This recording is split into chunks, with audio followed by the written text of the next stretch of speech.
आज आमच्या हेंका खाऊची वाटली काळजाची फ्राय। मग मिया काय केले, हेंकाच झाडले काळजा आणून।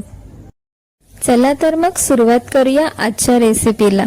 तर ही काळजा मस्तपैकी पाण्यात स्वच्छ धुवून घ्यायची आणि ह्यातला पाणी काढून टाकायचं। मग ह्यात हळद, लाल तिखट, मालवणी मसालो, धनेपूड आणि मीठ लावून एकत्र करून घ्यायचा, जेणेकरून ह्या मिश्रण व्यवस्थित काळजांका लागत।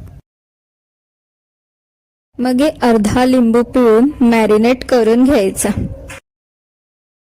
एका तव्यात तेलाची धार सोडून त्यात मॅरिनेट केलेला काळीज सोडायचा।